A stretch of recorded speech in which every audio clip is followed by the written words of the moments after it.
Good evening. Welcome. Thank you very much for spending some time with us on this Tuesday evening. We're in pre-show mode at the moment. Good to have you all on board. Quite a few people on already, and we'll just let this run for a moment or two longer before we start the show properly. Just a few call-outs that we can make here. As Cookie Boy said, COVID was hit chat room. Well, maybe there's a few on now, so a lot of other stuff going on this time of year. Hi to Bondi Steve, and great to see you back on again. George and One Burjo.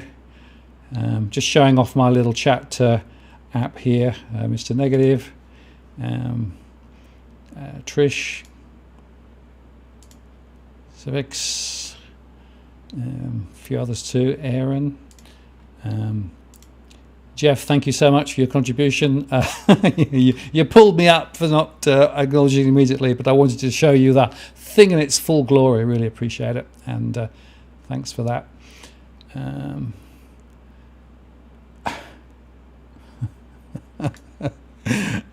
I'm on the Terps. That's a couple of typing errors. Yeah, more to do with trying to do multiple things at once, actually. Anything else?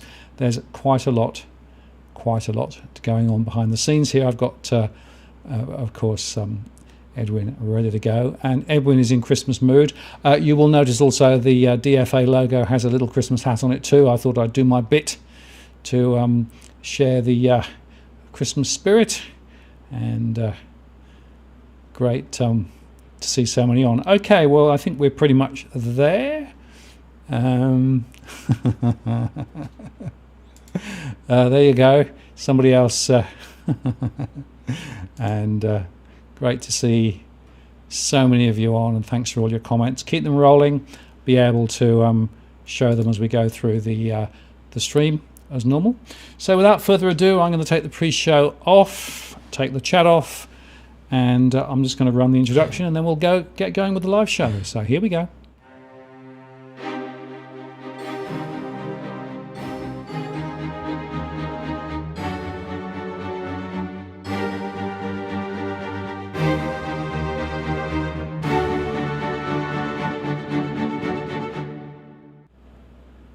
Well, hello, good evening, and welcome to this live stream event on the 22nd of December 2020. Martin North is my name.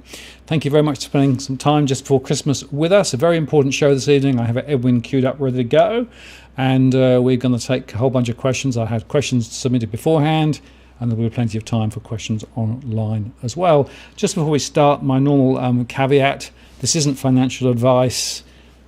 Please understand that this is just general conversation about property and finance and those things. We're not financial advisors, so just please recognise that. Please do play nice in the chat room. No racial slurs. We are moderating the chat actively, and people will be removed if we get into difficulty.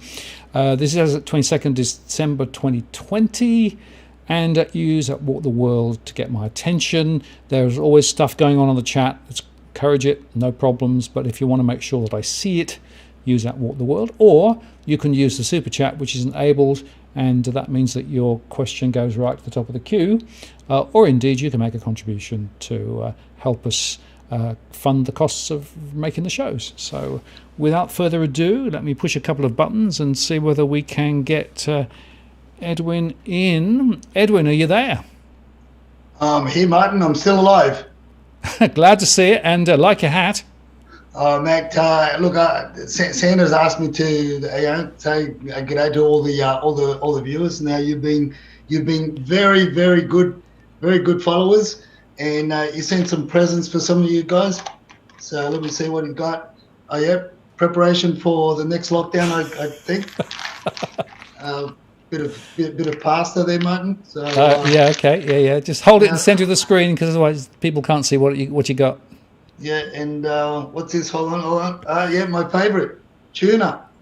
There you go. I mean, toilet paper. What more can you ask for, Martin? Toilet paper, tuna, and some spaghetti to get us through the Christmas period. So Merry Christmas to everyone.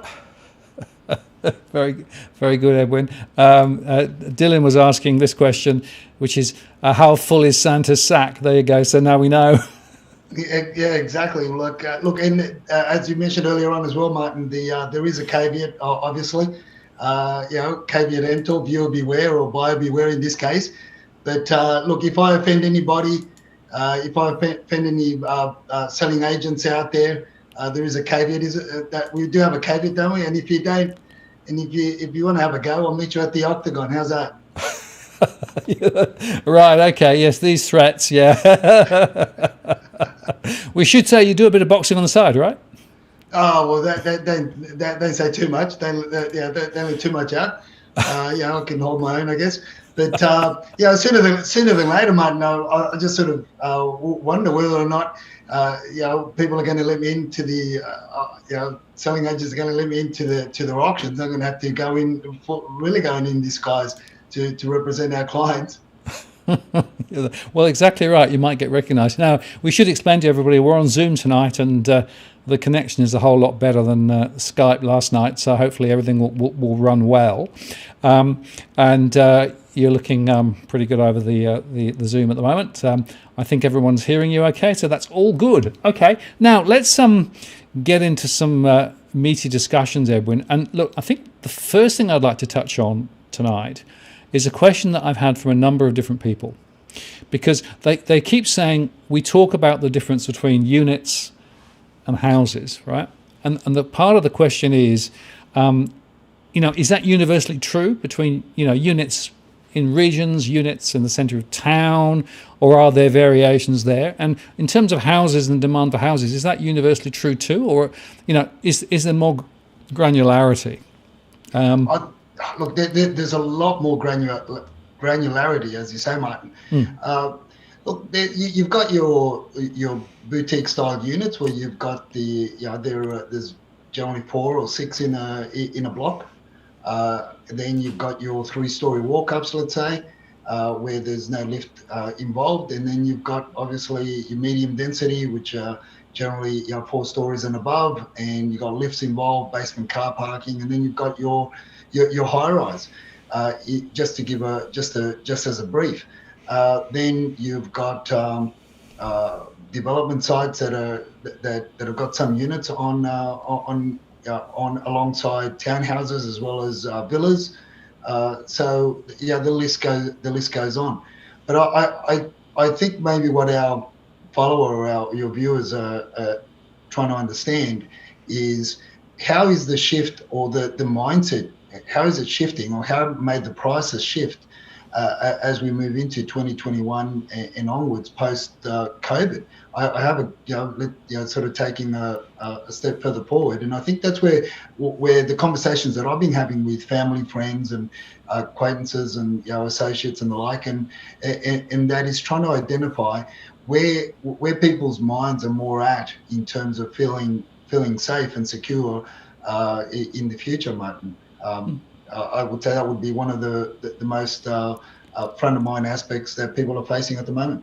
Yeah, I think that's right. And the other thing I'd add, Edwin, I think there's a big difference between investors and owner-occupiers, right? Because it's clear to me that a lot of the pain is actually amongst investors, particularly in those high-rise, off-the-plan deals that were done a few years ago. Many people bought 2, 3, 4 years ago at the peak, and they're now seeing prices drop significantly. And of course, a lot of those newer high-rise have defects as well. So that is, I think, probably the really adverse end. I think that if you look at owner-occupied purchases in some of the older style, units that perhaps are not high-rise but are low-rise and perhaps are better constructed, I think there's a different story to tell there. Look, definitely, and we've seen it over and over again with clients, clients of associates, and the real estate industry, and all our followers on Twitter and every other social media platform where we post our findings and our discussions. And there are 2 very significant truths. One is you've got apartments that were bought for $1.4 million with water views that were perhaps 12 months ago were renting for $1,400, $1,500 a week.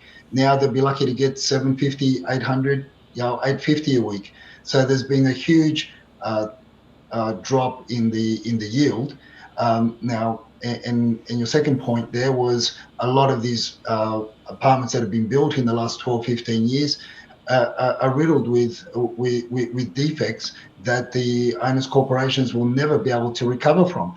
I dare say that most owners' corporations or building funds are in the red, and one would think that go as far as saying that they're very much insolvent, and with any and hence the reason why we're seeing a lot of strata levies go through the roof. And the values go down. We don't hear a lot of it, obviously, through the mainstream. We don't hear a lot of it on at play as readily as what we do, being in the industry and obviously investigating a lot of these apartments for clients, whether they be looking at renting or we're looking at buying or looking at selling and the like. Because the more that information is put out, obviously the more people are aware and the less value that they're going to have, frankly, and that's going to continue to unfold. And I don't think there's a short-term solution. I don't see this problem being resolved, not for the next 5-7 years at least. Absolutely, it's interesting because Lukey made the point that Sydney rents have dropped in places like Redfern. They were 600, now 400 a week. And I'm seeing that in a lot of the data. SQM published their most recent information today and showed that in both Melbourne and Sydney, rents are continuing to fall. Now, it's not the case necessarily in other places. So, for example, in some of the more regional areas and Gold Coast, very different story. But in those two main markets of Sydney and Melbourne, there's a huge amount of oversupply, and therefore rents are falling. And in fact, some of the most significant falls that I'm seeing, Edwin, are in Melbourne, particularly in around the CBD and in the Docklands area, where there's been huge construction over a long time, and a lot of vacant properties there. A lot of were never actually moved in, and a lot of investors are now not finding anybody to rent at all, and so that overhang is going to continue. And interestingly, the data came out today to reconfirm what we already knew, is that there was net migration negative again. Okay, and that looks like being the case next year as well. So we're not going to see significant overseas interest to come in to try and blot up some of that rental stuff, particularly in the major centres. A lot of that, as you know, is and our viewers know, followers know, it's predominantly students. That were renting a lot of these apartments. The interesting thing on the flip side there, Martin, or on another side of that particular coin, is the fact that a lot of these apartments, a lot of the owners, or quite a number of owners that myself and my associates are familiar with, they're in the process of taking down walls, because a lot of these 2-bedroom apartments got converted into 4-bedroom apartments, and they haven't been able to sell them because they can't sell them, obviously, as rental accommodation anymore, the way they were configured. I mean, we're talking about lounge rooms get split into two to turn a 2-bedroom into literally a 4-bedroom unit, where they have a common kitchen and a common and they've only got enough room to stand in the kitchen to be able to eat. The amount of people that we're putting in some of these units, and they're going to be suffering. It's going to be very, very painful with regards to a lot of these units around the Redferns, around major hubs, universities, where you see a lot of universities and tertiary education facilities. So you will get some of this in regional areas, of course, where universities have got their satellite campuses. You'll see some movement there, downward shift there as well, because they were also relying on overseas students. But we will see most of it are going to be in the CBDs of Sydney, like you said, Docklands over in Melbourne, and Brisbane as well. So you're going to have a lot of we're going to have a lot of issues with high-rise developments. Medium density upwards is where there's going to be a bit of pain next year. Yeah, I agree. And this is an interesting one in terms of when do you think rents will crash in Sydney and Melbourne from Anil. Well, they're already crashing. In some areas, I'm seeing rents 15-20% below where they were, and still falling, and they are continuing to fall. So in Sydney and Melbourne, it's clear to me that that's going to be the major sticking point. But then Lukey asked this sort of other side of the equation: is it better to buy a house in the inner suburbs of Sydney now rather than in March, as lending rules are being reduced and stamp duty being removed, leading to price rises? Now, there's a couple of interesting sort of predications in that, in that statement there. But basically, for owner occupation, houses are definitely looking better than units generally, aren't they, Edwin? Oh, look, definitely. It's going to. There are a number of things that have yet to play out, to unfold. The laxing of the laws, of the regulations, the lending regulations. How easy is it going to be to obtain a loan next year? You've got further proposed changes to the stamp duty, and how that's going to be payable or not payable, or are you going to have an option to pay in dribs and drabs by way of land tax? How that's going to play out? Look, one thing for sure is there is a big appetite for freestanding homes. There is a bigger appetite for not only in terms of wanting to buy, but also in terms of wanting to rent. Because as you and I spoke, and I remember so vividly in late January, early February, when we were speaking about how this was going to play out, how the virus or the lockdowns or our whole approach to dealing with this pandemic, how all that was going to play out. And we said that the sands were really going to be shifted.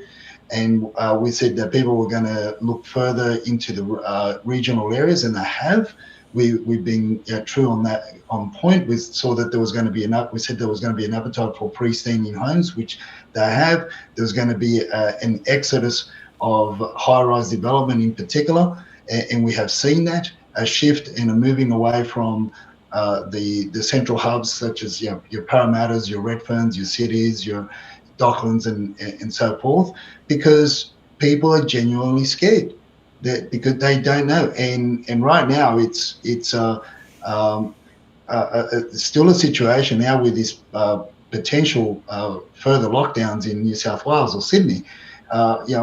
We really don't know what's going to happen. How more to the point, how the government is going to react to all this. How it's going to play out. How are we going to cope, or the economy is going to cope, but more so from an individual's point of view. I think people are genuinely concerned as to how they are going to cope with future lockdowns, because you're cooped up in your dwelling, and if you don't have a backyard or a front yard to go out to and get some fresh air, well, you just got four walls and a tiny balcony. Well, you're not going to get much fresh air, are you? That's a very good point, and it's interesting. The weekly data that's coming in from my survey showed that confidence was definitely checked this last week, particularly as the the problems started bubbling up in and around Sydney, and the borders were closed, having been reopened quite recently. And the other interesting factor, Edwin, is that I've always held the view that the government is very likely to extend, and some say extend and pretend, but extend the support mechanism, so JobKeeper, JobSeeker, etc., for further periods than currently they're advertised to, because they're basically finishing at the end of March. Given what we're seeing at the moment in terms of the latest round of economic impacts on the latest lockdowns, there's probably a pretty good bet now that the government support will be running for longer. Yeah, and it's interesting how not only I stand with you on that, but also it's interesting how the government's also pushing for individuals or parents or people that are looking to purchase to be able to access the super funds. So the government also is not only kicking the can further down the street or down the hill, but also They want us to use our own money to be encumbered into a life pledge or a death pledge, for life, with in a lot of cases, not all, but in a lot of cases, properties that we wouldn't really touch with a 10-foot pole, but they create this fear of missing out. They give you a bit of stimulus, on the one hand, but on the other hand, they're also enticing you to use super and any other form of saving to so-called help you along the way as well. So it's but how long can it go for, Martin? How long can it go for? And quite frankly, look, let's play it this way. Let's say the vaccine is works 100% and everything's hunky dory. Are they going to bring in? Are we going to bring in the plane loads? 320,000 or 600,000 in the first year of migrants. Are they going to have money? Are they going to have the cash in their back pocket to go out and put deposits on homes? Who's going to come in? Who are we going to allow in? All these things are yet to play out. In the meantime, or what we are seeing on the ground is that, which again you and I spoke about in January, February last year, early this year, which was the shift, the migration, the internal shift of population from high density to freestanding homes, and that's just obvious, and hence there's been in some pockets of Sydney you've seen some very strong sales figures, others yet to show me any evidence of strength, but there is a bit of demand for freestanding homes. Yeah, absolutely, and it's worth, I think, reflecting on the fact that not all geographies are behaving the same way, and not all renting and buying is necessarily similar. But nevertheless, Lukey makes the point that in some markets, renting agents are drip feeding stock and offering, if you offer lower, you might well get it. There's an air of desperation. In fact, I was talking to somebody the other day who has a portfolio of investment properties, and they are just finding it impossible to lease any of them. So they're sitting there with, I think last time they looked, 8 vacant properties without any chance, and they've done the drip feeding and they've done the low rents, make me an offer sort of thing, and they're just not getting anybody to take it up. So that's why I think that this is quite serious. Now, how far can this whole government stimulus thing go on, and how far can they perhaps kick the, don't throw anybody out of the rental accommodation, etc., which is still, in place in some areas. My own view is, remember, there's going to be an election probably August, October next year. So I wouldn't be surprised to see stimulus running and through until at least then. And then I suppose it depends who gets in and who doesn't. But, this is all going to cost. And, of course, if you're throwing money at the construction sector and throwing money at JobKeeper and JobSeeker, and by the way, a lot of the JobKeeper money is going to the big end of town. So, in fact, if you look at it carefully, a lot of small businesses are unable to access JobKeeper or unwilling to access JobKeeper. So it's gone at the big end of town. So, a lot of this is very patchy in terms of support. So I think it's pretty interesting. Now, having said all that,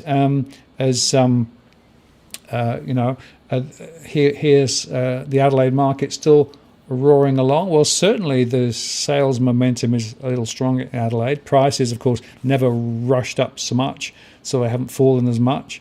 Although over in Adelaide, rents there are not universally going up. It depends where you look and what types of property you look. So again, I think you have to go granular to really understand what's going on. And I'd say, Edwin, that our sort of first main point tonight is, wherever you look, whether you talk at units or houses, you can't talk in generalities. You can't talk in average house prices or average rent. You've got to look at individual examples and individual properties to really understand what's going on. Yeah, and you've also got to look at the actual area itself, and how much property really transacts in those pockets, in those areas. We're talking Adelaide. So there's been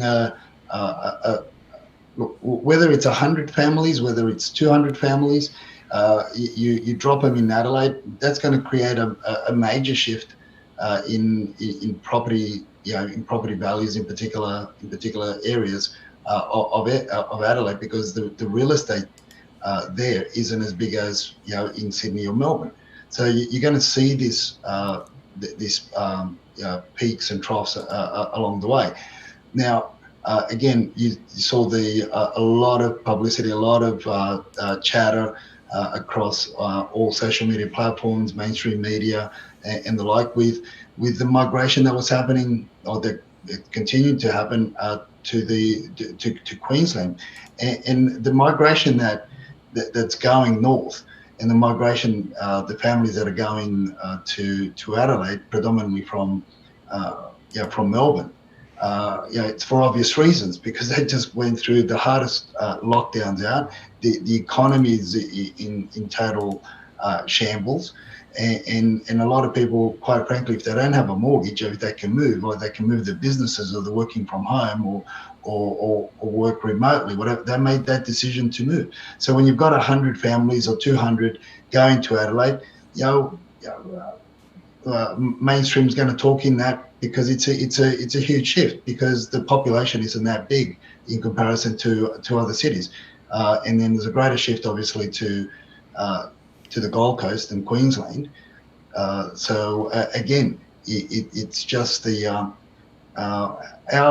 how can I say, our numbers aren't really that big for something to happen to create shifts. Hence the reason why you and I have been talking about predominantly about the freestanding homes in Sydney. We've been keeping a track of the numbers across the Domain platform throughout the year, where we topped out just under 9,000 freestanding homes, and now we're back down to 5,000 freestanding homes for sale on the market.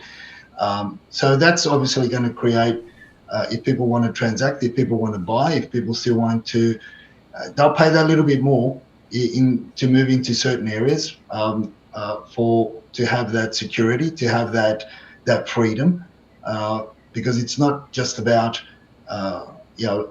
school catchment areas anymore. It's also about how freely you can move and how safe you're going to feel. Not from people as much as from catching this virus. Well, there's no doubt that that's creating a significant shift, people moving further out. We saw it particularly in and around Melbourne. We're also seeing it now in other places too. And in fact, regional New South Wales is quite hot, because people are preferring to move away from the big urban centres. So I think we'll see more of that. Now, here's an interesting one from Cookie, which we might just touch on. Jordan Springs will be bought out by Lend-Lease. How many other suburbs will end up with the same? But it's worth just understanding this. So this is actually quite a large number of relatively newly constructed properties that ended up with sinkholes, and then they basically admitted that the construction quality wasn't up to standard, and so they're basically buying people out. Yeah, a lot of people forget what Jordan Springs. I mean, I've spoken to Cookie Boy many times about your Jordan Springs, your Schofields, your the ponds, and a lot of these areas that years back there were a lot of these areas that are now built up were one in 50 flood zones, and then they got re-gazetted. They got I don't know, maybe a couple of Aldi bags were involved. Don't know, Martin, but I'm just saying, just putting it out there. They were either brown paper bags or Aldi bags, and then all of a sudden,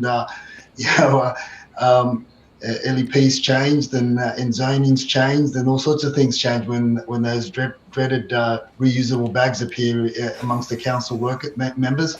So but I recall when years back, when I was looking at property, when I started looking at property, these areas were, a lot of these areas were 1 in 50. In some cases, they were 1 in 25. So you wouldn't. Hence the reason why you look at the old homes that are still in the areas that are yet in the pockets that are yet to be subdivided. You look at them and they're built like bloody Queenslanders, except twice as high. They're built on stilts for that reason, because it floods. Yeah, in fact, there was quite an interesting article. I don't know whether you saw it today, talking about Brisbane, some of the higher quality, quote unquote, more expensive properties down the main river there, and people have sort of had a very short memory with regard to the floodplains in and around Brisbane. Yeah, and the other thing is, Martin, is there a lot of these homes that Cookie Boy refers to they've got this wafer pods or that are used to reduce the amount of cement or concrete that you use to build these homes on, and as I keep on just think of it, throw a bit of foam on on water and see if it sinks. It doesn't. So you're on flood areas, you're on flood zones, and these things are going to move like there's no tomorrow. These concrete slabs are moving. Some are sinking, but a lot of it's due because not only do they have this polypropylene has major issues with fire, as we've discussed also with how many thousands of homes have been built and have been lined, roof, walls and floors with this crap. Not only that, but the concrete slabs, most of it is these wafer pods to reduce the use of concrete. So before when we talked about a slab, it was a real slab. It was something you didn't want to fall down and you literally break your head. Now you fall down on these so-called slabs and you break the bloody slab and you walk away okay. Well, I can tell you a little story here. There was some construction going on just down the road, and they had a massive delivery of these big polystyrene foam foundational, blocks that you're talking about, right? And they stacked them all up, and we had a rather windy day, right? I mean, they just literally took off, right? There's no weight in them at all, so it's really just volume, right? And I was thinking, well, hang on a moment, you're going to put these in the ground and then you're going to build a house on top of it. I mean, that sounds really sensible. Yeah, I saw a house. I was asked to, at the time I was still very much into selling property, and I was asked to look at a particular house, and it had a crack right, from one corner to the other. It went right through the whole bloody house. And I said, look, unless you get that fixed and you get an engineer certificate, I'm not interested in selling it. And all they did was just filled it up and laid some floating timber flooring on top, and some other agent sold it. I just didn't want any bar of it. But you're going to see more of that. Hence the reason why you've got driveways. But wait until the whole all these cracks and our weather is ominous. It's just one of those things. We could have 3 years of constant rain. We could have 7 years of drought. We could have all sorts of things.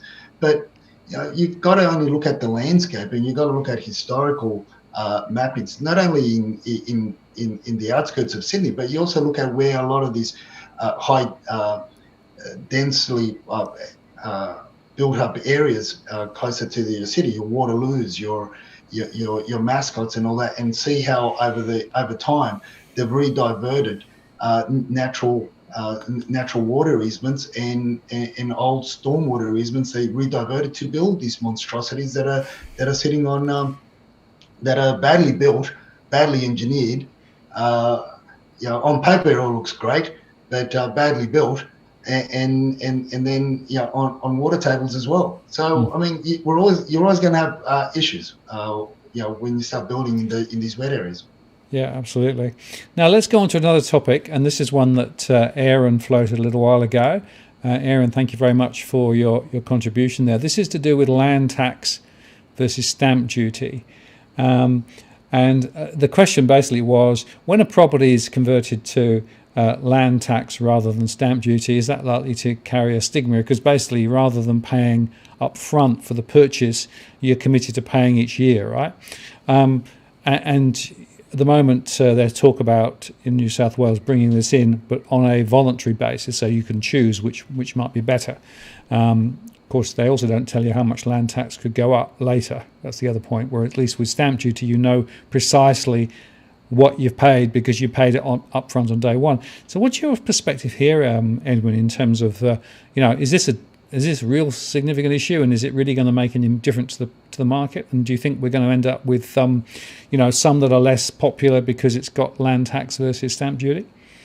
I'll tell you one of the things that is front of mind at the moment, and from my from the different investment groups, online investment groups that we monitor across as I call them, the WeChat chatterers, but nevertheless, these are a lot of people are cashed up, and they're already putting in plans to actually buy and flip in order to avoid a lot of these extra duties that we would otherwise pay if we buy a property now under the current regs. So they're already looking at ways to look at looking at loopholes, and these aren't silly people. They're smart people, and they're looking at the loopholes to make it more convenient to literally buy and flip. And at the moment, most of them are talking about the benefits of actually that they will have in terms of buying and flipping, but predominantly as owner occupiers as opposed to investors. So the government puts out all these crazy notions out there, tries to make it a lot easier to get in, but all they are doing is just making it harder for the poor bastards that have never bought a property before, that are looking at buying the first home as opposed to an investment. But the government doesn't really care much about them, nor do they care much about the retirees. So it's that's what we're seeing on the ground. So how it's all going to play out, how they is one going to be better than the other? Is it going to have a stigma or not? Obviously the final rulings are yet to be determined, but they're already looking at ways to make this work in their favour, to buy and flip and upgrade to better homes as owner occupiers. Absolutely. It's interesting. Zach makes the point, if land tax does come in, will it be retrospective or not? I don't think it is at the moment. They're basically saying that it's going to be for new settlements after a set date, and then you can choose. You can either pay your stamp duty up front or you can pay land tax. What I would observe is that New South Wales just reported the latest land tax receipts, and they were way up again, right? So they dropped dramatically, and now they're coming up. Not as high as they were previously in 2017, but they're higher.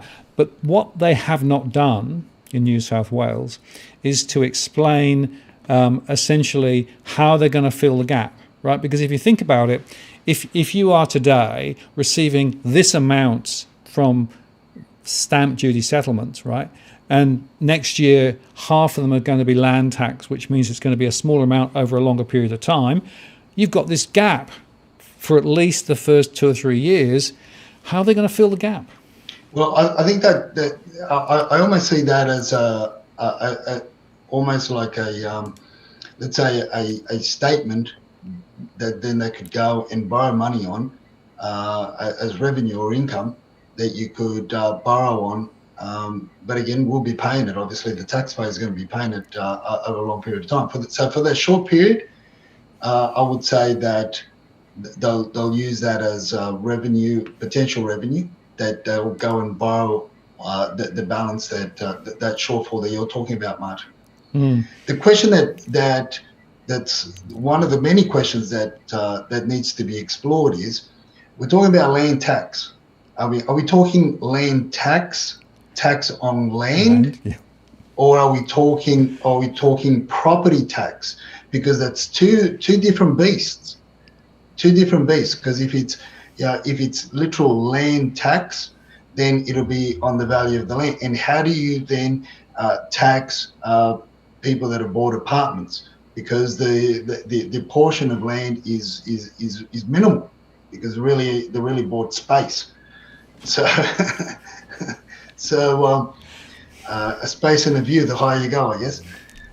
So that's yet to be. I get the it's going to the the terminology, watch this space, but it's going to change to property tax. Yeah. At the moment, they're not using the terminology land tax because it doesn't suit them to use the term property tax, because once you start changing the word from land tax to property tax, all sorts of alarm bells start to go off. Absolutely. Well, watch this space. Maybe the mainstream will pick up our chatter tonight, and we'll see an article over the weekend over it, Martin.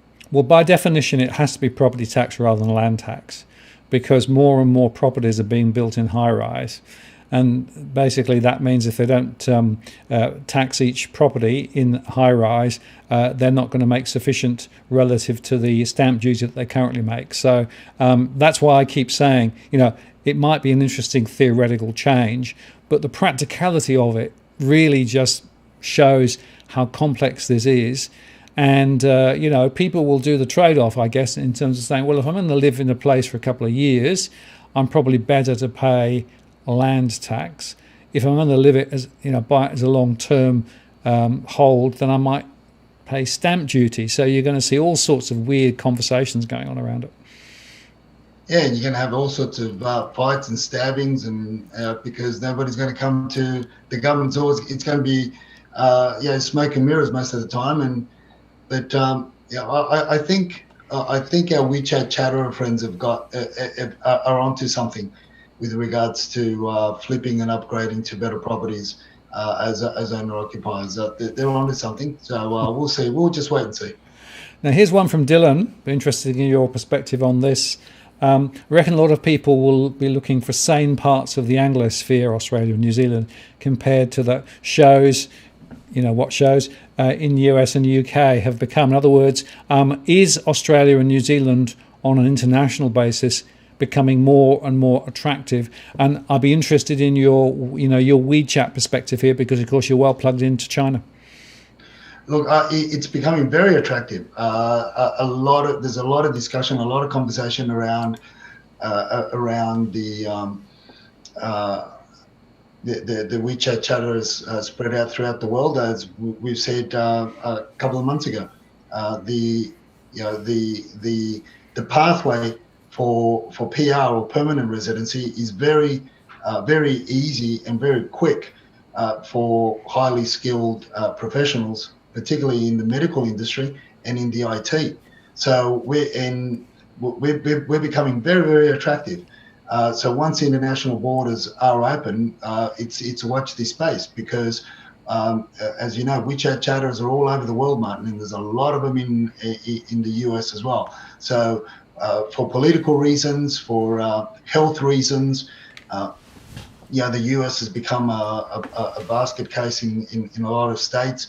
And quite frankly, we've become very, very attractive. Look at all the movie stars that are relocating to Australia, Martin. So if you're going to get half of Hollywood in Australia, the rest of the world's going to follow. Then we'll have Bollywood, Hong Kong wood. I don't think that's coming anytime soon, because those poor bastards are down for another long haul with the third and the fourth wave. No, absolutely.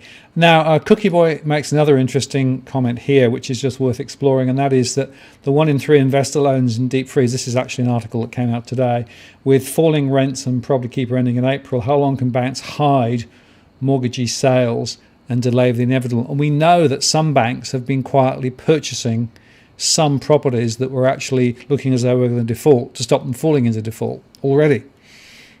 Well, Winded Penguin on Twitter has brought out the question: are a number of these investors going to have a jubilee? Are the banks going to forgive a lot of these loans? And I think he's pretty much on track. He's been saying this for a couple of months now. It's no different to what the government was doing and continues to do, I believe, in Canada. And that is the banks are holding the total devastation of the high-rise development there, and we were only going to follow suit. This is even before COVID. They were already having issues. Let's not forget the oversupply. I think the oversupply is what's really going to make us come undone a lot quicker what the banks will have to put these stoppers in place, because there's a lot that have been built, a lot that are vacant, as you and I know, Martin. It's probably close to 1.4 million dwellings, and a lot of them are high-rise developments and investment properties. A lot more haven't come on the market because of these the mortgage holidays that many are still making use of. So our population isn't that big, really. I think there's enough supply there to last us another 5-7 years without building any more, if we really looked at all the empty dwellings. So, look, what banks do, how they stop. It's like you said, Martin, in yesterday's show. It's just watching like the coyote as he follows the road runner and goes over the cliff, and it's just, keeps on. His legs just keep on going around and around and around and around. Until he looks down and realizes that he's gone off the cliff. And I think that's where the banks are at the moment as well. But how long is anybody's guess? How much money the government will print is anybody's guess. Yeah, well, they'll probably print quite a lot more, and I'm afraid that cartoon just keeps haunting me these days. Over the cliff. Oh, look down! Don't look down. If you look down, it'll don't stop running. It's pretty. Well, that's a trick. Don't look down, Martin. Don't look down. Keep looking up. Yeah, that's it. And just keep reading all the spruiking, and that'll keep you in the air, right? Keep reading the AFR. Now here's one which is quite interesting. With the US eviction crisis and the commercial mortgage debacle unfolding, surely this could affect the Australian economy and housing market. How precisely, of course, is the big question. I mean, in the US, they've just announced the new package, so that's positive in a way. It probably was required. It's going to include some funds for businesses, some funds for people who are going to lose support, and so on. But it's still a relatively smaller amount than was originally expected. I think, my own view is the US economy is going to definitely have difficulty for some time. Now, how that plays out and whether it creates a weaker dollar or a stronger dollar is all a really interesting question. But we do know that there are some people looking at Australia thinking, compared to the US, Australia is very attractive. Yeah, it's not just for economic reasons, as I said, Martin. It's also for political and also for crime in a lot of the states of the US is going through the roof. Safety reasons, people just don't feel safe in lots of parts. I mean, I've got family staggered from Florida to Chicago, some in New York and Atlanta, and also in LA. California, parts of LA, California, and also in Utah. So it's safety, the political spectrum. It's all changed. And as I said, if you're in the health industry, if you're a medical practitioner, the pathway for PR, permanent residency in Australia, is very easy and very quick. So I can see that, and then there's obviously the people that with a lot of wealth that can go anywhere in the world, and we are very, very attractive. And we're not in retrospect, when you look at it, our population is only 25 million. Yep. Relatively small. Now, I just want to answer this question from Gorana. Where is your Santa hat, Martin? It's on the A of DFA. It's there, right? Exactly. So you wouldn't believe the trouble I had to be able to get the Santa hat to look right on the A. I spent way too long this afternoon trying to sort it out. So. Crazy. And this is from Jason. Thank you very much for your contribution, Jason. Evening all, hi Martin, wishing everyone safe, Merry Christmas, Happy New Year. Keep up the good work. We will. There's just so much to talk about, so much we need to talk about, and we are committed to trying to cast a bit of light into, frankly, quite a dark subject, but very important subject. Which is dark subject being property. But I've been thinking about what to bring to our audience next year, Martin, and I'm going to start. I'm really going to start going hard on the industry and the shenanigans that the industry get up to, and start exposing it. Not to be critical of the industry as much as to bring light and bring clarity, so that our viewers and our followers can be better equipped when they go out and look for property for both rentals as well as to sell and also to buy, particularly when they buy. So I've been talking to a few people about bringing out different ways and means of trying to bring clarity to that subject that haunts us all, and that is the price withheld crap that we've seen. So we're trying to see how we can bring greater light to that area, also to regulations, what agents can tell you or can't tell you that you can do in a rental property, which I think is very, very poignant given the fact that where we are, what we've just gone through. What your rights are and so forth. So that's where my thinking is, Martin, and obviously the how to buy and how to screw the selling agent before he or she screw you. Yeah, absolutely. Now, talking of calling it out, why don't we go through the three slides that you sent us earlier on, Edwin, because this is a classic real life example. Let me put the first one up, and then you can talk to it. Well, this was sent by one of our followers, Martin, and it's a sale. Now I've got to premise our discussion with allegedly, haven't I? In order to be safe, is that right? Yep. And if the agent in the slide wants to have a go, we'll meet him at the Octagon. Blacktown's the closest place we can meet at. So this particular property, 321 and 323 Abercrombie Street in Darlington, was advertised by auction. So one of our followers sent that through. Actually, she called me this afternoon, managed to get a hold of me through the website, and she was rather perplexed about the whole the whole scenario, the whole marketing campaign. She was keen on this property, obviously, to build two new dwellings across the two lots. Collectively, it's about 254 square meters from memory, or 64 square meters. So generally in that area, the lots are on average about 130 square meters. But established homes in the area that have been partly renovated, not rebuilt, but renovated, they would sell anywhere between 1.55 and 1.65. So say 1.6 across the board. So a dwelling that's an existing dwelling that's been there for about 100, or 80 or 100 years or so. Now these two lots were being marketed under an auction campaign for 1.7 million. Now, when you break it all down and then you work it backwards, that represents a value of per lot of $850,000.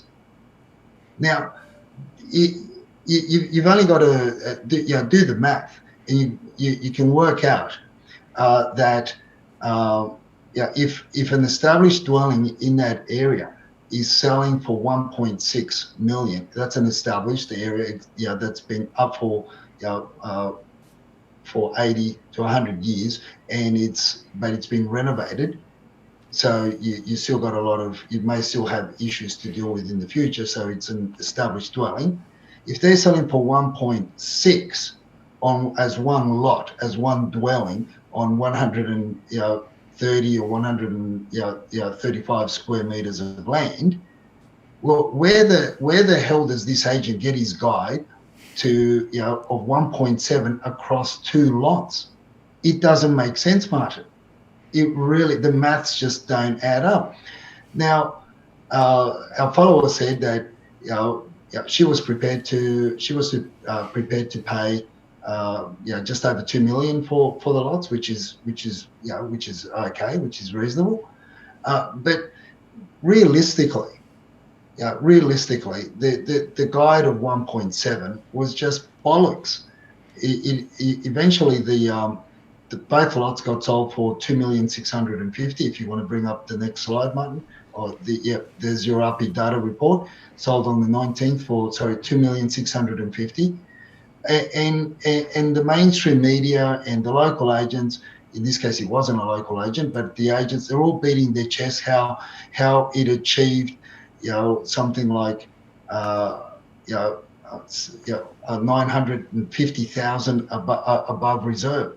Well, that's bollocks. That's BS, because it should never have been guided at 1.7. 2.3 would have been a reasonable guide, based when you do the numbers to rebuild those. And that's if you're going to be only rebuilding 2-story homes, because you could go a lot higher. You could do a lot more with those lots when you look at the LEP, the building regs in that area. So that's the underquoting, and they're the shenanigans that we want to expose more and more next year. Yeah, right. And let's just put the third one up. So this actually really just sums it up quite well, doesn't it? Yeah. So that's the guide during the marketing campaign. The established dwellings in the area. Again, when I say established, obviously you're going to get it. You're going to get it with with all the it could be a prickly pear. You don't know how well the renovations are being done. So you're going to it's an 80-year-old dwelling, 100 years old. They sell for 1.6 renovated. But it's just insane what goes on. And Fair Trade in New South Wales needs to pull their finger out and get about and start monitoring these auction campaigns a lot more readily. Absolutely, yeah. Well, I think as we go into next year, we'll continue to tell these stories, and I guess we want to tell them at two levels, right? One, to illustrate the sorts of things that are going on, because we're taking some specific examples, but you can extrapolate from the specific to the general and understand some of the broader dynamics. The other point is, it's very important to understand how unequal the whole thing of buying and selling is, right? Between the way that the agents operate and the way that the various elements around the agents operate vis-a-vis the purchasers or the prospective purchasers. And one of the biggest questions that I keep getting a lot of the time is, how do I know what fair value is on a property? Where can I go? How do I actually know what is the right amount to buy or to sell at? And that's not a straightforward question, is it, Edwin?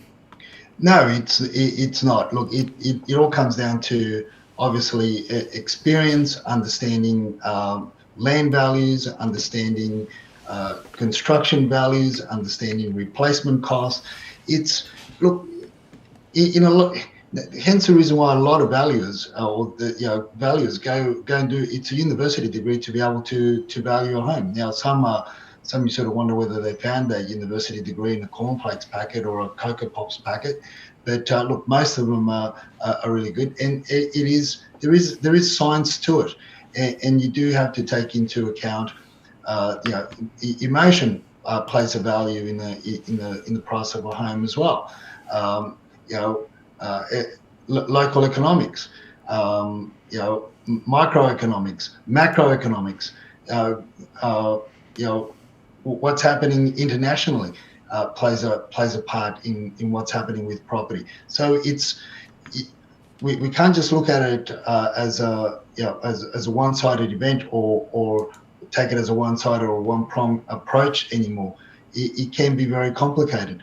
But that's why you're providing that service, Martin, to be able to look at properties, areas, suburbs, and drill down into specifics.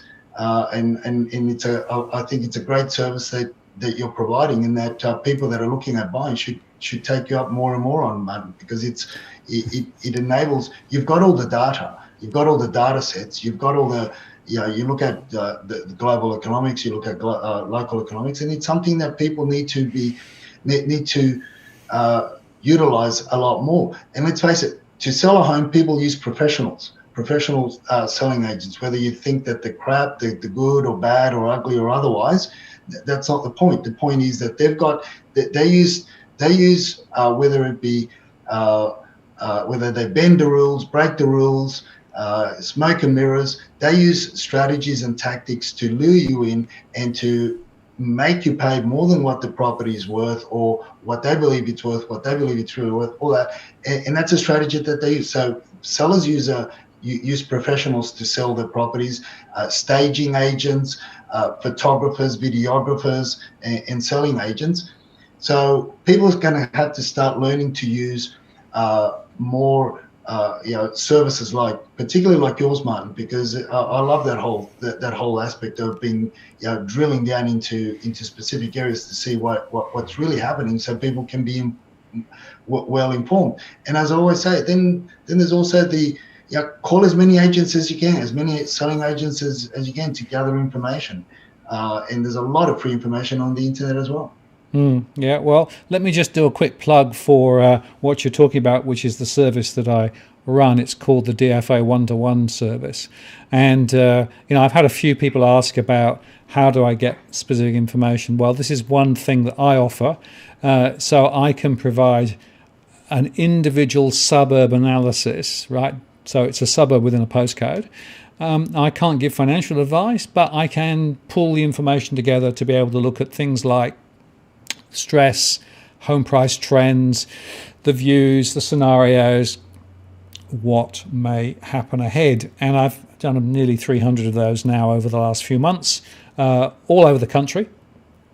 Some of them I then subsequently put up on the channel to sort of give people a general idea. But this is a one-on-one conversation, about an hour of conversation, and it's very granular, very detailed, and it gives you a sensitivity that you don't get from any other source in terms of what's really going on. The problem I've got with some of the other data sources is that they are very much myopically aligned to what the agents want to tell you rather than actually what reality is. So the DFA one-to-one service is there. If you want to use it, just send me a note via the DFA blog. We can book a time. It takes about 2 or 3 weeks to do the work, and there is a cost to it, simply because it takes time and effort and energy to do it. But I do think it has helped a lot of people get clarity on what's really going on. So that's the DFA one-to-one service. And Edwin, thanks for underscoring it. Oh, look, it's something that needs to be utilised more. Look, this is what I'm going to do, Martin, to keep on plugging your service there, which I think it's invaluable. What I'll do is, why don't we hold late January, hold a special podcast or live chat, subscribers only, or people that have taken up your service. I'm willing to sit for anywhere between half an hour to an hour, however long it takes, and I'll take people through on a private viewing of how to bid at auction, and give them some of the tips and hints and strategies that I use. But the way to subscribe to it is if they take up one of your services, Martin. How's that? Sounds great. Well, I think let's work something out. I mean, because that is a really critical issue, right, in terms of how to engage and how to actually, get the market to work for you rather than against you. Yeah, exactly. Look, I always say to my associates, you either walk away with a house for your client, or you can walk away with a bottle of wine, because a lot of selling agents give out wines for the first person that bids. So you never lose at auction. I never lose anyway. Master Singleton makes the point that he did a Bachelor of Business and Commerce, so he didn't get shafted by the property agent. So it's all pretty good. Now, there was a couple of other interesting questions that came in beforehand. One I wanted just to touch on briefly was this issue of overquoting, underquoting, right? And we've covered it a few times, but the particular message came in from John and Julie, which said, it's crazy. I saw a North Shore property sell 790,000 over reserve in the pre-Christmas rush. And the question is that fear of missing out? or is that underquoting, or is it both? What's going on? What's the real story with regard to underquoting? And I think it's really worth just going through that again, Edwin, because this underquoting thing is a big deal, isn't it? Look, it is. And I think the regulators have really dropped the ball on this one again. Just because you put out so-called new regulations, which have been etched in the Property Stock and Business Agents Act for since 2002, they think that all of a sudden, by bringing new so-called regulations, that it's going to curb the practice. It hasn't. And it won't. Not when you've got representatives of some of the agency bodies that won't take harsh actions with their members that underquote, because most of the agencies are represented on the boards anyway. So the way you can see general trends by the agents themselves, the individual agents. Certain companies have got a stigma about the way that they promote properties through auction, predominantly through auction campaigns, and they underquote. And let's face it, I think 20 or so years ago, people were taught to underquote, how to put together marketing campaigns through major real estate offices and agencies. They were literally taught. It's part of the manual, the agent's manuals when you join that agency. I'm talking about 20, maybe a little bit more, maybe 22 years ago.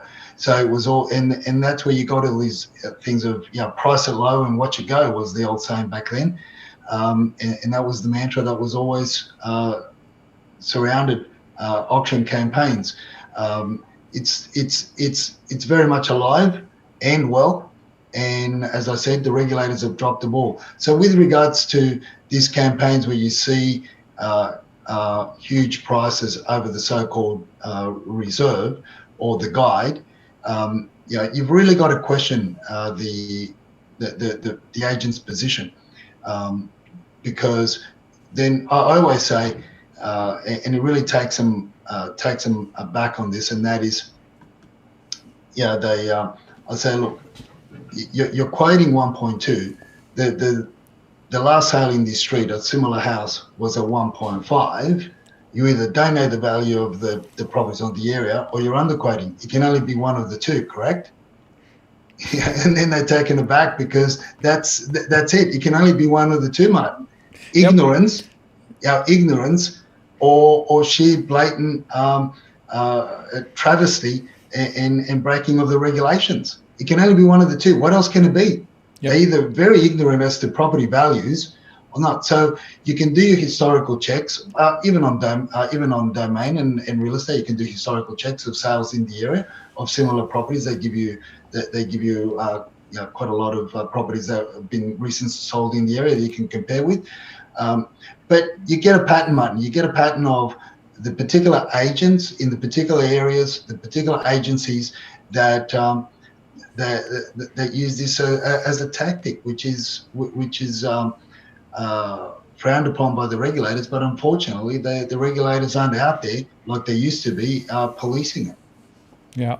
No. Well, the regulation processes, and there's a lot of people in the industry calling for more and more, quote, self-regulation, unquote, just like the banks have been allowed to do for many years, and that went so well, didn't it? And look at the construction industry. No, exactly right. So there has to be some sort of processes to, excuse me, to protect to the appropriate degree. And I think the other point is, it fascinates me that every time a property goes way over the reserve, there are massive articles written about it, and everybody says, "Hey, it's booming market," right?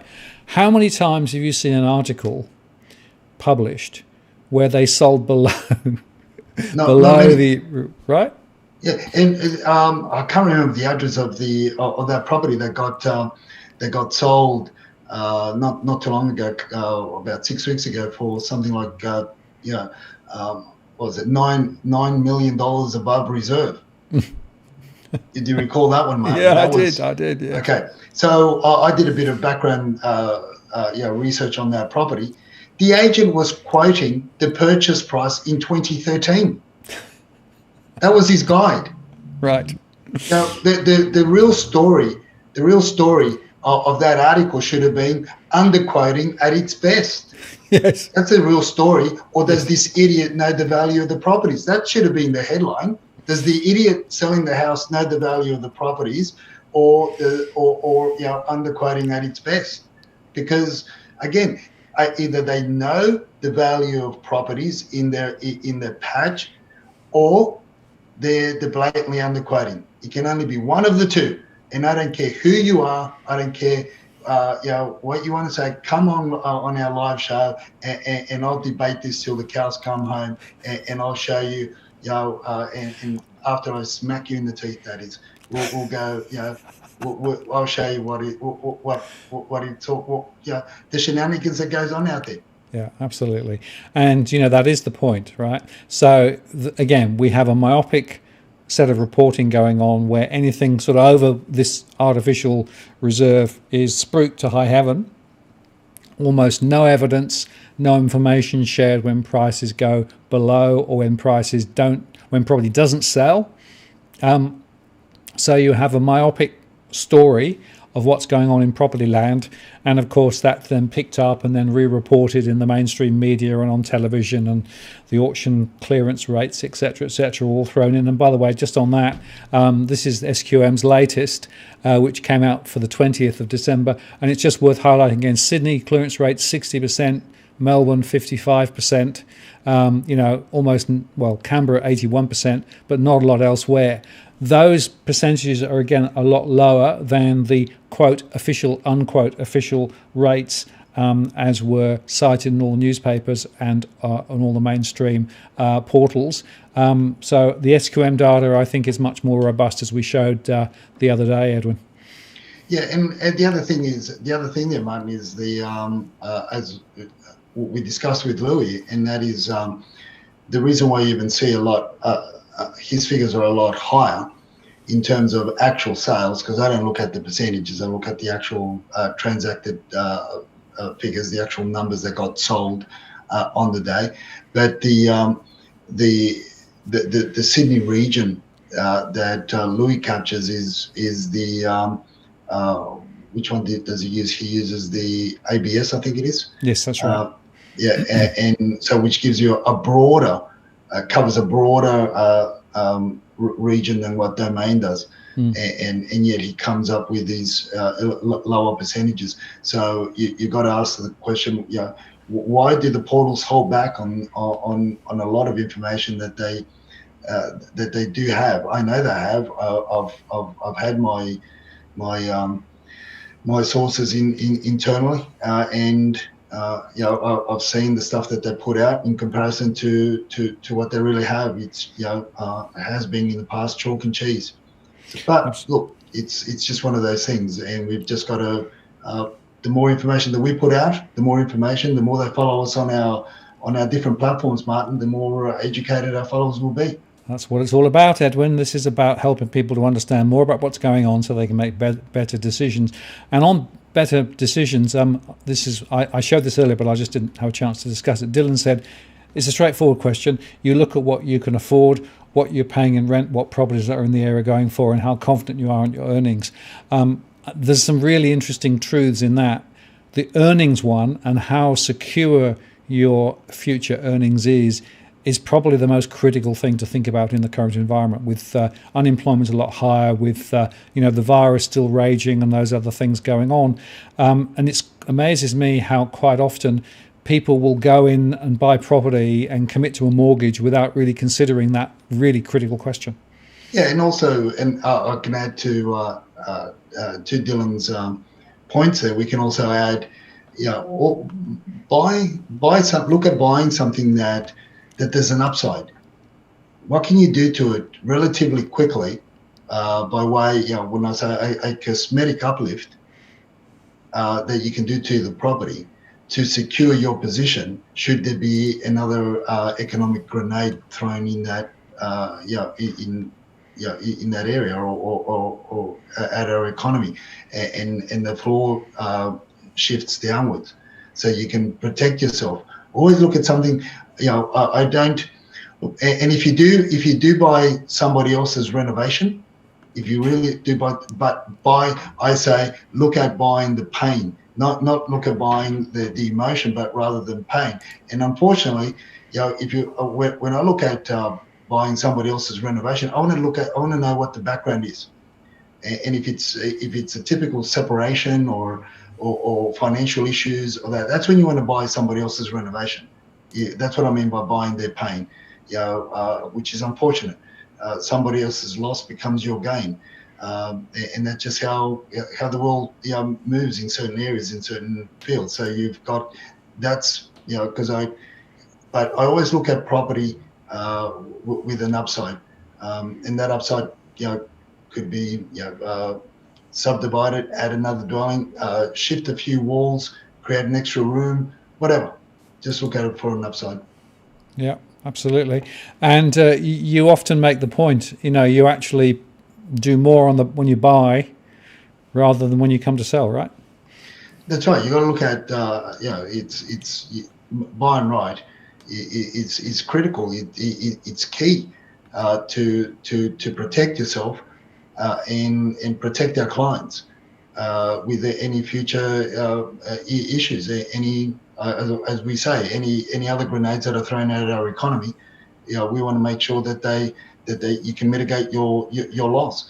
And let's face it, it could be your own health issues, could be a relocation. You might have to sell just as quickly as what you bought because you've been relocated, or you've decided to jump over to New Zealand for whatever ungodly reason, but let's say you did. It's just one of those things, mate. You had to move to Queensland or to WA because you're going to get $50,000 to buy a new home. I don't know. Well, here's one from Dylan, which I'll just throw up now. Interested in thoughts on why people spend so much in Sydney and Melbourne when you can buy stunning properties in Brisbane for less than $1 million. Are those cities really that much better? Look, a lot of it's work. Yep. Yeah, just work, and where we've grown up. If I didn't have to work, I too may do a shift up to Queensland. But the thing is, it's just where you grew up, but mostly it's work because over the decades, I've seen the rise and falls of properties, and I've seen what happens in Queensland, and how you've got two transient groups of people. One is the renters.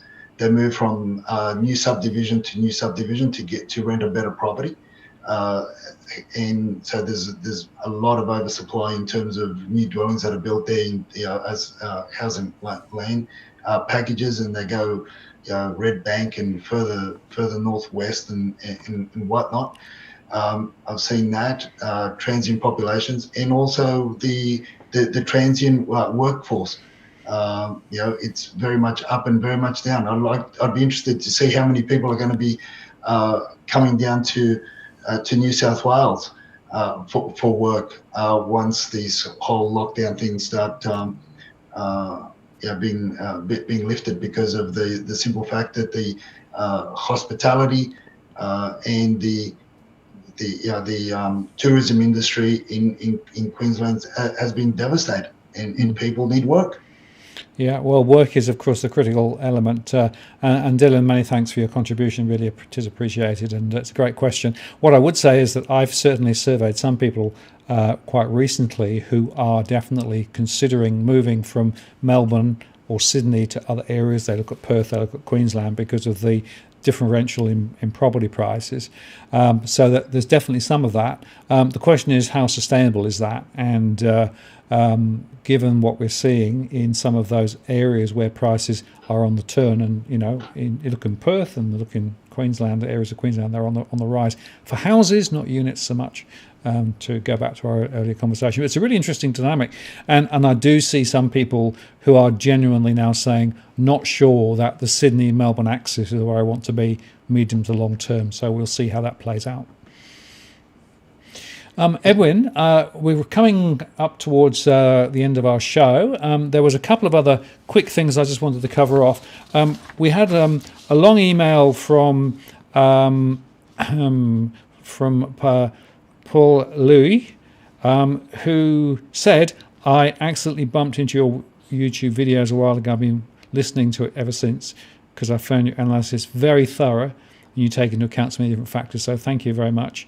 I'll be able to answer this question. What will happen in Adelaide? And there's a whole series of questions in Adelaide in terms of job keeper, job seeker, FOMO. Also, analysis by postcode would be great. Well, I've explained how we do the analysis by postcode because that's effectively the DFA one-to-one. But in terms of Adelaide, I know, Edwin, you don't really cover off Adelaide particularly. So what I'm going to do is I'm going to take that question and I'll make a special show on what's going on in Adelaide because it's quite an interesting story. What I can say at a summary level is that it is not all one side of the street. There are some prices that are going up in areas in Adelaide, but there are also prices where they're not going up.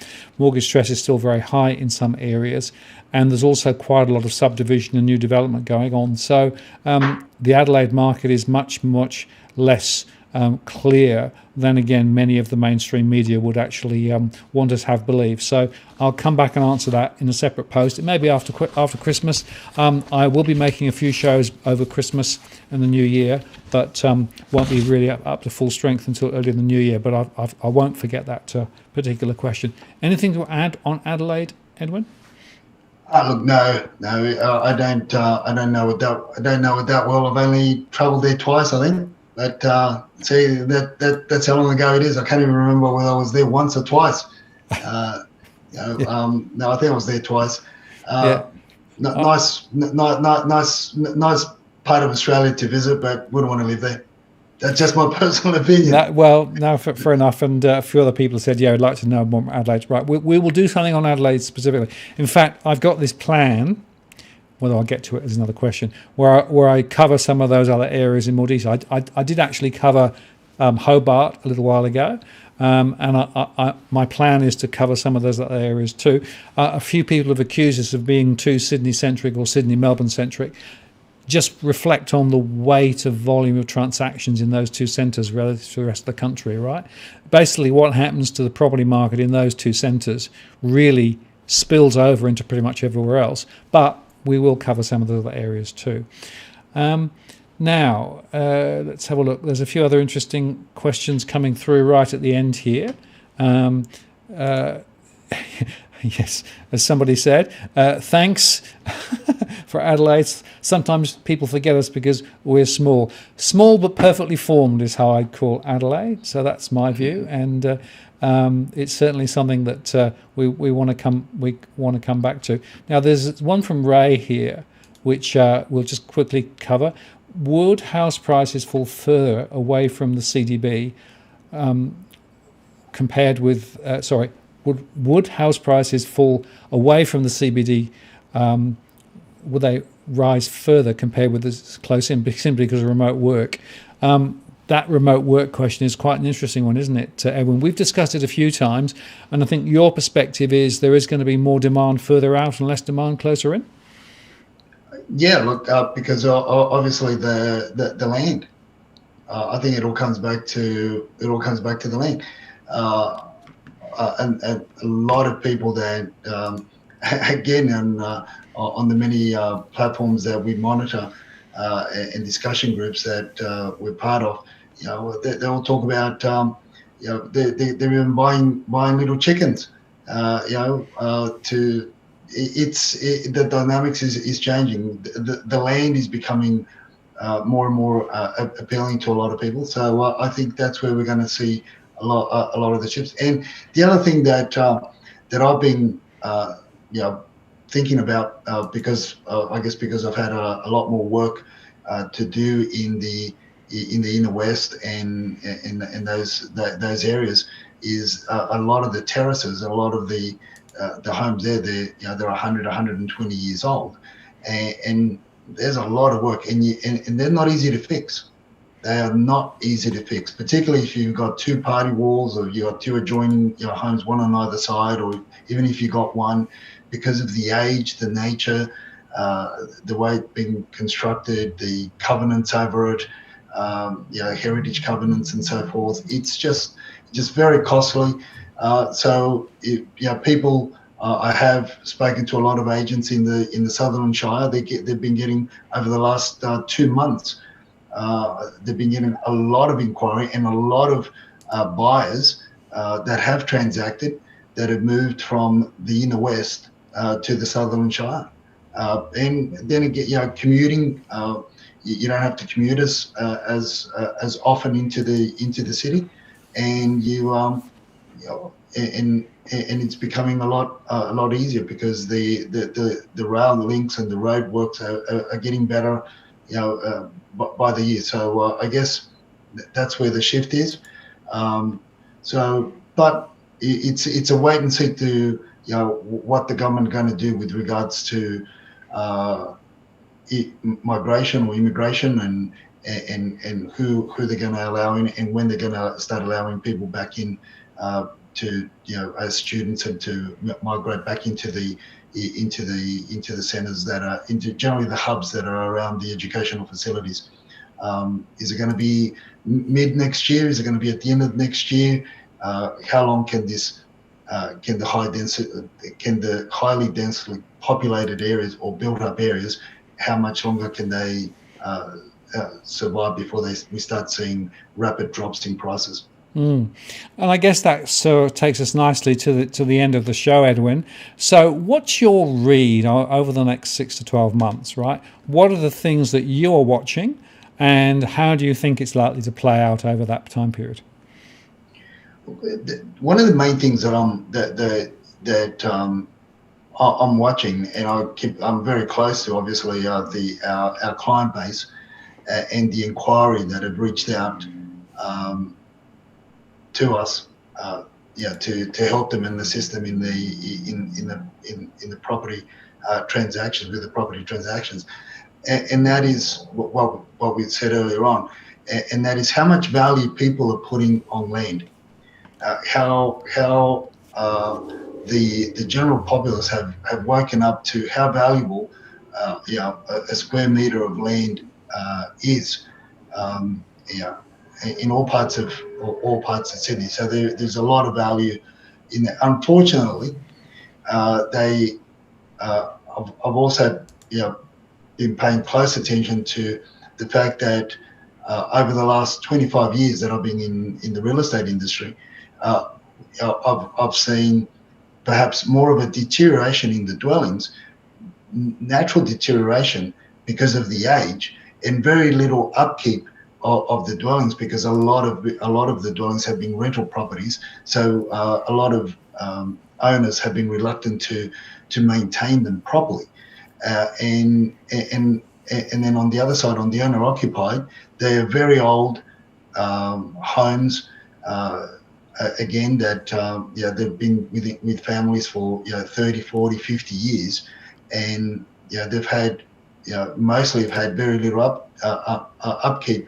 So that's what's taken caught my eye over the last few months, Martin, and I'm going to be keeping a closer watch on those areas next year, because it's been alarming how you and I have discussed in the last month how people are foregoing building and pest reports in order to get into a dwelling because of fear of missing out, not realising that they're going to be liable for tens, if not hundreds of thousands of dollars post-purchase, because they're relying again on the shenanigans of that's so ingrained in the selling side of the real estate industry.